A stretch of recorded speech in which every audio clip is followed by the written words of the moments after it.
بسم اللہ الرحمن الرحیم۔ محترم ناظرین السلام علیکم۔ مسجد نبوی میں ایک ستون کو ستون حنانہ کہا جاتا ہے۔ لفظ حنانہ کے معنی چیخ و پکار کرنے کے ہیں۔ مسجد نبوی کی ستون کو حنانہ کہنے کا مطلب یہ ہے کہ رسول اکرم کی صلی اللہ علیہ وآلہ وسلم کی رعایت طیبہ میں یہاں ایک کھجور کا تنہا ہوا کرتا تھا۔ نماز پڑھنے کے بعد رسول خدا تنہے کا سہارا لے کر مسلمانوں سے خطاب کیا کرتے تھے۔ ایک مومن خاتون یہاں نماز پڑھنے کے لیے مسجد میں آیا کرتی تھی۔ ایک دن اس خاتون نے حضرت محمد صلی اللہ علیہ وآلہ وسلم سے کہا، یا رسول اللہ، آپ بوڑھے ہو چکے ہیں، اب آپ نماز کے بعد یہاں کھڑے ہو کر خطبہ نہیں دے سکتے۔ میرا بیٹا بڑی ہے، اگر آپ اجازت دیں تو وہ آپ کے لیے ممبر بنا دے گا اور آپ اس پر بیٹھ کر خطبہ دیا کریں گے۔ نبی کریم صلی اللہ علیہ وآلہ وسلم نے اس کی پیشکش قبول فرمائی۔ عورت نے اپنے بیٹے سے کہا کہ وہ حضرت کا ممبر تیار کرے۔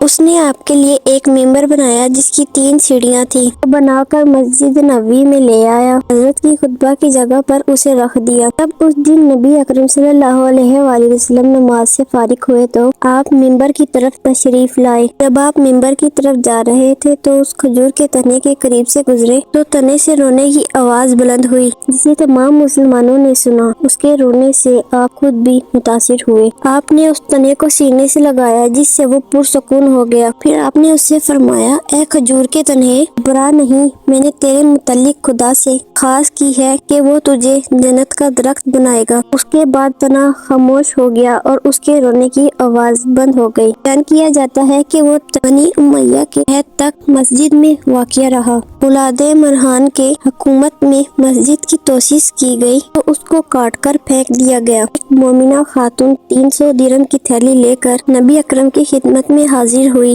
اس نے وہ رقم آپ کی نظر کی اور عرض کیا، یا رسول اللہ، یہ درہم فقراء میں تقسیم کر دے۔ نبی کریم صلی اللہ علیہ وآلہ وسلم نے وہاں پر موجود ایک صحابی سے فرمایا، اس سے یہ تھیلی لے لو اور یہ سونے کے درہم اور زمین پر رکھ دو۔ صحابی نے وہ تھیلی لی اور خاتون کے سامنے اسے انڈیلا تو اس میں سے سونے کے درہم زمین پر گرنے لگے۔ جب خاتون نے یہ منظر دیکھا تو حیران رہ گئی۔ اس نے کہا، یا رسول اللہ، میں تو اس میں چاندی کے درہم ڈال کر لائی تھی، اب سونے کے درہم اس میں سے کیسے برآمد ہوئے؟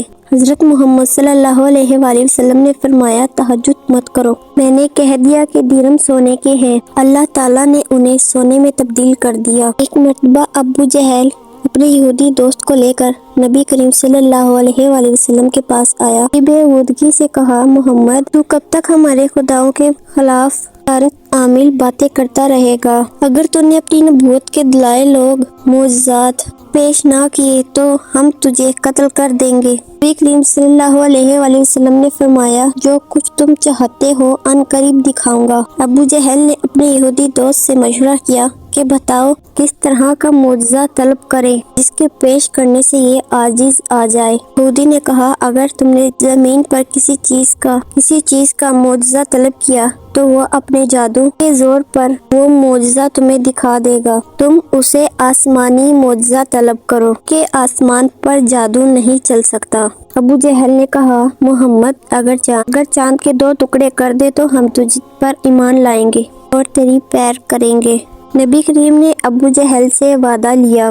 اس نے آپ سے پختہ وعدہ کیا۔ اس گفتگو کے دوران قریش کے 14 سرکشہ افراد بھی شریک تھے۔ انہوں نے آپ سے یہی وعدہ کیا کہ اگر آپ نے چاند کے 2 حصے کر دیے تو ہم سب آپ پر ایمان لے آئیں گے۔ اس وقت جبریل امین خدا کی طرف سے آپ پر نازل ہوا۔ انہوں نے کہا کہ اللہ کہہ رہا ہے کہ افلاک و نجوم کو کتابیں کر دیا ہے، آپ جب چاہیں گے آپ کے حکم کی تعمیر کریں گے۔ اللہ کا وعدہ سن کر آپ مطمئن ہو گئے اور آپ نے فرمایا، جب چاند مکمل جوان ہو کر بدلے کامل کی صورت اختیار کرے گا تو میں اس رات یہ معجزہ پیش کروں گا۔ الغرض 14ویں کی رات ہوئی۔ اس رات حسب وعدہ پیغمبرستان صلی اللہ علیہ وآلہ وسلم کوہ ابو سبیر پر چڑھے۔ آپ کے ساتھ مسلمانوں کی ایک جماعت تھی اور دوسری طرف ابو جہل اپنے یہودی دوست اور مشرکین کے گروہ کو لے کر آیا اور وہ بھی گوہ ابو قبیس پر بیٹھ گئے۔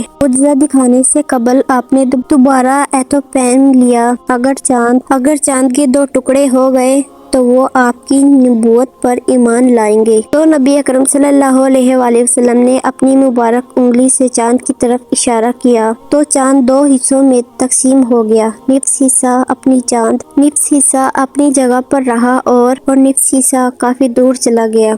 جبل حرا ان حصوں کے درمیان دکھائی دے رہا تھا۔ نبی اکرم صلی اللہ علیہ وآلہ وسلم نے ابو جہل اور مشرکین سے کہا کہ تمہیں چاند پھٹا ہوا دکھائی دے رہا ہے؟ تو لوگوں نے کہا جی ہاں، یہ دو نصف حصوں میں تقسیم ہو چکا ہے۔ اگر آپ نبی ہیں تو اشارہ کریں دونوں حصے نصف ہو جائیں اور چاند اپنی پہلی حالت پر واپس آ جائے۔ آپ نے پھر انگلی کا اشارہ کیا تو دونوں ٹکڑے آپس میں مل گئے تو چاند ویسے دکھائی دینے لگا جیسے پہلے تھا۔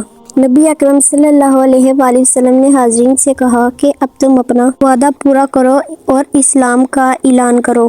ان میں سے صرف ایک یہودی نے اسلام قبول کیا، باقی مشرکین اپنی ضد پر اڑے رہے۔ کفار و مشرکین کے لشکر کی ادگار روکنے کے لیے مدینہ کے قریب خندق کھودنے کا ارادہ کر لیا۔ اس وقت مسلمان خندق کے لحاظ سے مشکل سخت تنگی میں مبتلا تھے۔ خندق کھودنے کے لیے صحابہ بھی مشرکین کے ساتھ شامل تھے اور ان سے بڑھ چڑھ کر آپ نے خندق کھودی تھی۔ خندق کھودی جا رہی تھی مگر حالت یہ تھی کہ 3 دن سے رسول خدا اور ان کے صحابہ نے کچھ نہیں کھایا تھا۔ حضرت جابر بن عبداللہ انصاری رضی اللہ تعالیٰ عنہ کے گھر میں ایک بکری موجود تھی۔ جب انہوں نے دیکھا کہ نبی اکرم اور ان کے صحابہ بھوک سے بے تاب ہیں، وہ حضرت کی خدمت میں حاضر ہوئے اور عرض کیا یا رسول اللہ، میرے گھر میں ایک بکری موجود ہے، میں اس سے آپ کی دعوت کرنا چاہتا ہوں۔ آپ سے درخواست ہے کہ آپ میری دعوت قبول کریں اور میرے مہمان بنیں۔ آپ صلی اللہ علیہ وآلہ وسلم نے فرمایا جابر، میں اکیلا مہمان بنوں یا میرے ساتھ سارے صحابہ بھی مہمان بنے، تمہارے مہمان بنے؟ جابر اب حضرت سے یہ کیسے کہہ سکتے تھے، آپ اکیلے ہی تشریف لائیں۔ انہوں نے سوچا حضرت محمد صلی اللہ علیہ وآلہ وسلم اگر صحابہ کو ساتھ لائے بھی تو چند ہی افراد کو اپنے ساتھ لائیں گے، کیونکہ وہ سن چکے ہیں کہ بکری ایک ہے۔ جابر نے عرض کیا یا رسول اللہ، آپ اپنے صحابہ کے ساتھ تشریف لائیں۔ اس وقت 700 افراد خندق کھودنے میں مصروف تھے۔ حضرت نے منادق کو بلا کر فرمایا تم لوگوں میں اعلان کر دو کہ وہ جابر کے گھر چلیں اور وہاں چل کر کھانا کھائیں۔ جابر اپنے گھر آئے اور اپنی بیوی سے یہ سارا ماجرا بیان کیا اور کہا اتنے سارے افراد کو ہم کیسے کھانا کھلا سکتے ہیں؟ کیا آپ نے نبی کریم کو اپنی حیثیت سے آگاہ کیا تھا؟ جی ہاں، بیوی نے کہا، پھر تمہیں فکر کرنے کی کوئی ضرورت نہیں ہے، رسول خدا بہتر جانتے ہیں کہ انہیں کیا کرنا ہے۔ الغرض جابر کی جوزہ نے گوشت پکایا اور اس میں شوربہ کچھ زیادہ ہی رکھا اور روٹیاں پکا لی۔ دوپہر ڈلے، صحابہ کچھ ساتھیوں کو لے کر حضرت جابر علیہ السلام کے مکان پر آئے۔ آپ حضرت جابر کے گھر داخل ہوئے جہاں تندور چل رہا تھا۔ آپ نے اس میں اپنا دیبے ڈال ڈالا اور حضرت جابر کی جوزہ سے کہا اور روٹیاں علی کے سپرد کر دو۔ حضرت جابر برتن میں شوربہ ڈالتے گئے اور رسول خدا برتن لے کر صحابہ کو دیتے گئے۔ خدا نے کھانے میں برکت عطا کی اور تمام صحابیوں نے پیٹ بھر کر کھانا کھایا۔ جب 700 افراد سیر ہو کر روانہ ہوئے تو حضرت جابر علیہ السلام کہتے ہیں کہ جب میں نے ہانڈی میں جھانک کر دیکھا تو ہانڈی بھری ہوئی تھی اور یوں محسوس ہوتا تھا کہ اس میں سے کسی کو بھی کچھ نہیں دیا گیا۔ امید کرتی ہوں کہ آج کی ویڈیو آپ کو اچھی لگی ہوگی۔ اگر آپ کو ہماری ویڈیو اچھی لگی ہے تو ہمارے چینل کو سبسکرائب کریں۔ شکریہ۔